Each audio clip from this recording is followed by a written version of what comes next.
Magandang oras mga kababayan, mga kagulid boy. Nako, ito na nga yung umpisa na ang ating kinakatakutan na galaw ng China.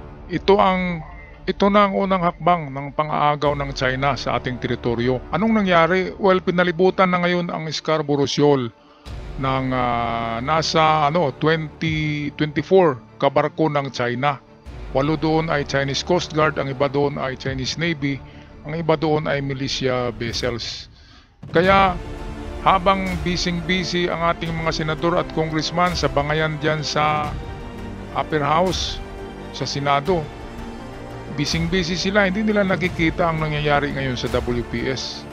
Nako, grabe. Kaya kaagad ang ating munting barko, maliit na Coast Guard natin na BRP Cabra ay pumunta sa Scarborough Shoal para tingnan ng ulat kung totoo itong pinalibutan na nga ang Scarborough Shoal ng Chinese vessels. Kaya ito ang eksena.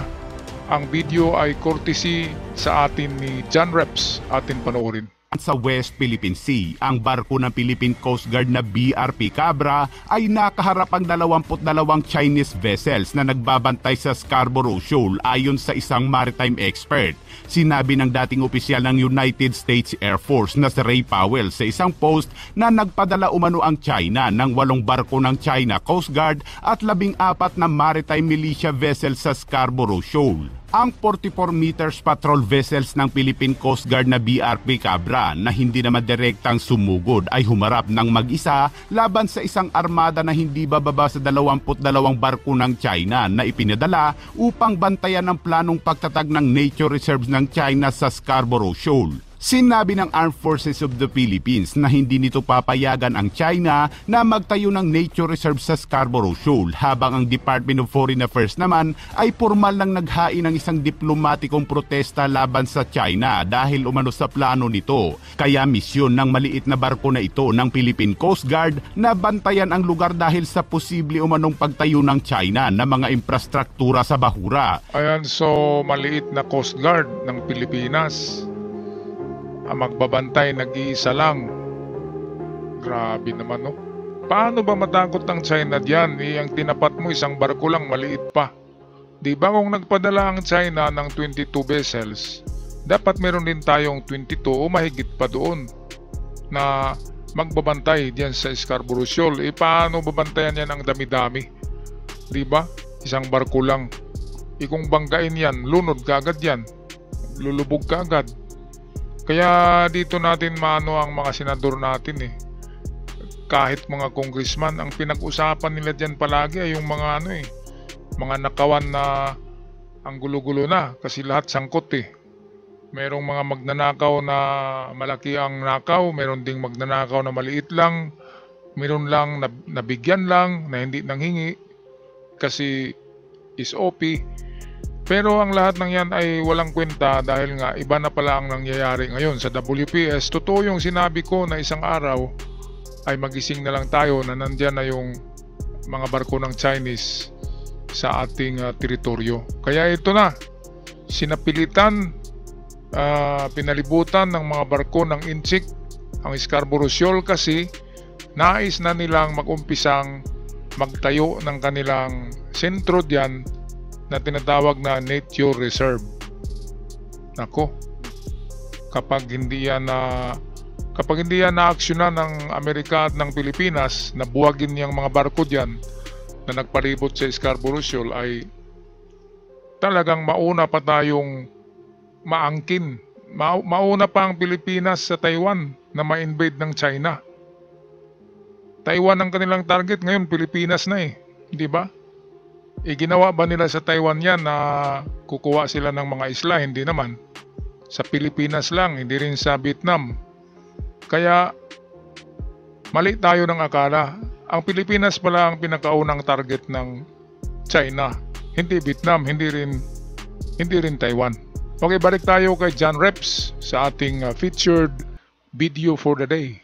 Grabe, 44 meters lang, isang piraso pa, nga. Paulit-ulit na lang. Sa ngayon ay wala nang makakalapit sa Scarborough Shoal dahil napapalibutan na ng mga barko ng China ang buong Scarborough Shoal o Baho de Masinloc. Samantala matapos punahin ng China ang Amerika at Pilipinas kaugnay sa pag-deploy ng Typhoon missile system sa bansa, abay muling nagalit ang China matapos mag-deploy muli ang Amerika ng Typhoon missile system nito sa Japan, kung saan ipinasilip rin ng Amerika kung paano pumutok ang kanilang Typhoon missile system na kaya umanong abutin ang China.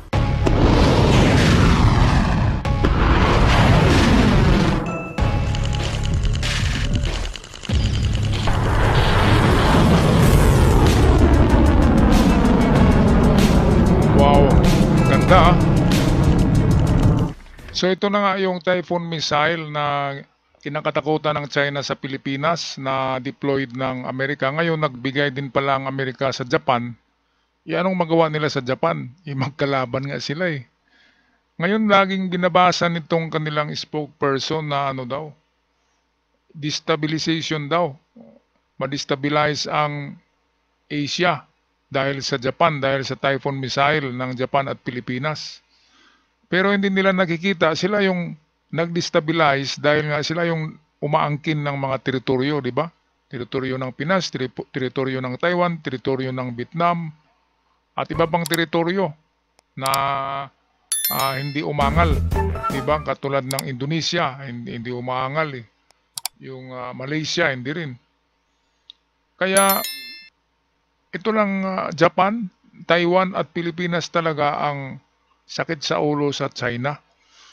Well, kaya naman siguro natin budgetan yung mga barko na yan na mag-acquire tayo ng maraming Philippine Coast Guards para pang tapat sa China, kasi kawawa naman yung nag-iisa nga lang, maliit pa na barko, tapos hinarap yung 24 ka barko.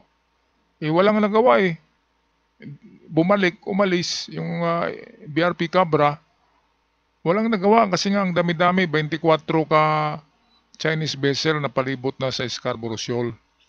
Nako mga kababayan. Kaya ito, patuloy tayo sa video ni John Reps at mamaya papakita natin ang balita na mayroon palang bagong armas ngayon ang China na pampagulat nila sa Amerika.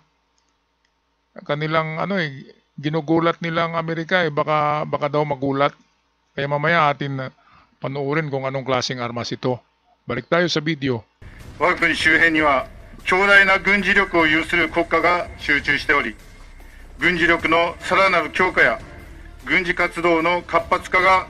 我们注意到有关报道，中方已多次就相关问题表明严重关切。中方一贯坚决反对美国在亚。 Okay, so ito ang sagot ng China sa pagpapasabog ng Amerika ng Typhoon missile sa Japan.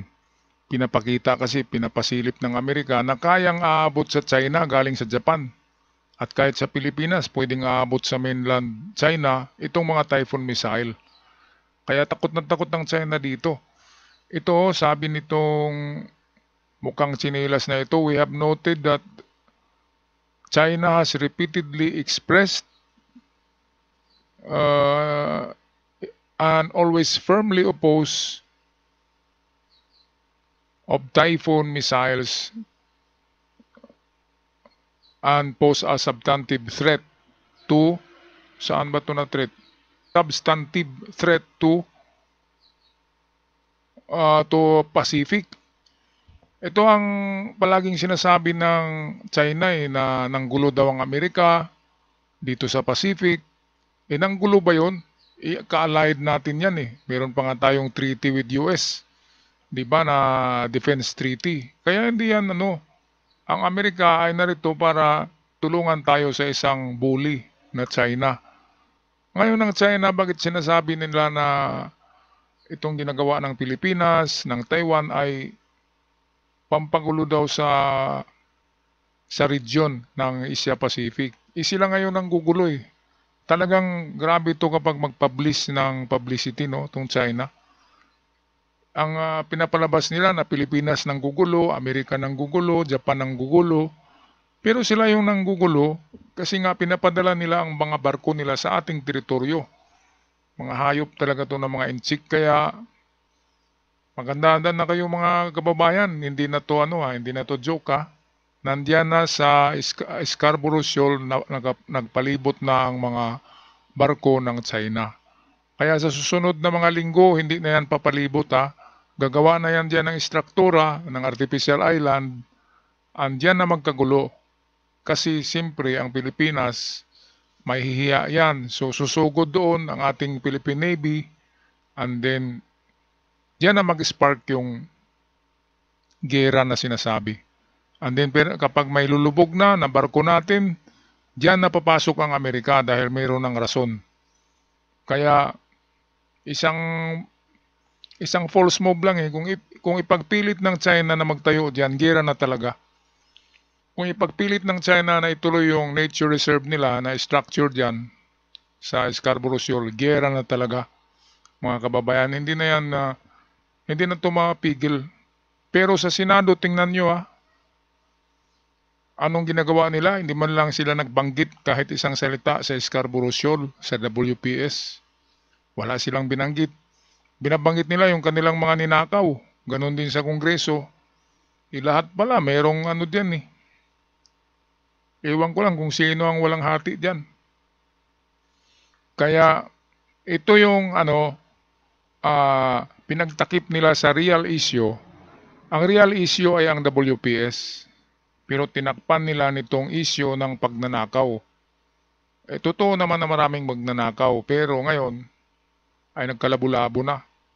Dahil halos lahat ay mayroon pala Okay, patuloy tayo sa video. Itong susunod na video clip ay papakita dito ang bagong armas ng China. Kaya ito yun ating pakinggan galing sa ating kaibigan sa India. Ito yung Times Now channel. China's triple nuclear strike. Well, it is designed to destroy the toughest underground enemy bases and bunkers. Now imagine a bomb that doesn't just hit once, but strikes the same spot multiple times, each hit precisely calculated to wipe out deeply hidden targets. Okay, so ito, atin i-shortcut ito kasi hindi rin natin maintindihan ito mag-English So mayroon ngang naimbento ngayon ang China na triple threat bomb na bunker buster. Ibig sabihin, 3 beses siya nasasabog. Kung ang Amerika ay mayroon a bunker buster na the mother of all bomb, or itong MUAB, the mother of all bomb, isang pagsabog lang yun, pero hanggang 20 meters ang penetration sa ground. Ngayon ang China ay gumawa ng triple, doble daw doon na lakas. So ibig sabihin, aabot na siya ng kung 60 meters underground ang penetration nitong kanilang bagong bunker buster na pangtapat daw sa US. Kaya tinatakot nilang US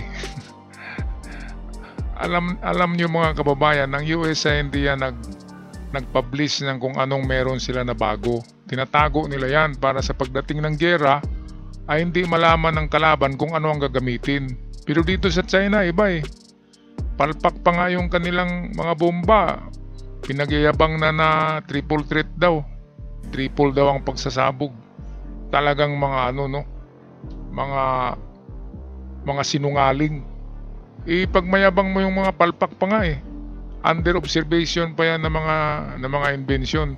Hindi pa nagamit. Hindi katulad sa Amerika na tested talaga yung kanilang bunker buster. Okay, so dito patuloy tayo dito sa ating kaibigan sa Times Now channel. So ito na. Ito na yung mga puro tubig ang laman na mga panoorin natin. Multiple nuclear warheads just to hit the same target repeatedly, making sure that it is completely neutralized. Also, the implication for China's military power is massive. Now, this weapon could give Beijing the ability to destroy the strongest fortified enemy installations anywhere in the world. Yeah, anywhere daw in the world ay kayang pasabugin daw ng China. Kasi ang bomba na ito na triple threat ay tatama lang siya sa isang lugar pero 3 beses siya nasasabog. Kaya parang tinamaan ng isang lugar ng 3 bomba pero isa lang yun. Bali 3 sabog. Baka teorya lang to eh. Pag sumabog yan, hindi sabog na lahat. Diba? Kasi may mga pulbura yan eh. Paano kaya mangyari na sasabog yung una and then yung pangalawa na segment ng missile eh hindi sasabog? Isa tingin ko dyan, sasabog yan sabay-sabay kasi nga meron silang mga pulbura, di ba? Yung isang missile, yung isang warhead ay 3 beses daw nasasabog. Nako, parang hindi yata mangyari yan. Kung mangyari pa yan, kung feasible pa yan, ginawa na yan ng Amerika. Kasi pag sasabog yung una, di ba yung sa dulo, sasabog na rin yung nasa gitna. Kasi bomba yan eh. Mag-detonate lahat yan at may impact. Kaya nakakatawa naman itong palabas ng China. Diyan talaga sila magaling sa publicity. Meron ba bomba na 3 beses sasabog? Sumabog na nga eh. Ano pang isasabog kung sumabog na? Di ba mga kababayan, kahit na sinong scientist ang magsabi niyan ay hindi posible yan. Sumabog na nga eh. Ano pa bang sumabog sa tapos ng sumabog? Napakatarantado ng mga NCIC ito. Grabe talaga sa publicity. Okay, tapusin natin ang balita courtesy ng Indian Channel Times Now. Before engaging in any kind of conflict, knowing that China could strike decisively, it also sends a very strong message. A message that China is catching up and possibly surpassing also that to other global powers in advanced nuclear capabilities, reshaping the global military dynamics. In the meantime, experts warn that if China successfully deploys the triple nuclear strike, it could trigger a new arms race, and nations like US, Russia and even India, they are forced to develop similar technologies or enhance their defenses. Ay nako, ito yung triple threat nuclear oh. Bali 3 putol siya. 3 putol, so 3 sabog. Paano mangyari yan? Ipag-impact niyan sa lupa, ay parehong nag-impact sila eh. Di sasabog lahat. Kahit na putol-putol yan, kapag sabay-sabay na nag-impact sa lupa, sasabog talaga lahat yan. Talagang walang magawa tong China, nananakot lang. Pati Amerika tinatakot pa eh. Number 1 sa imbensyon ng Amerika eh.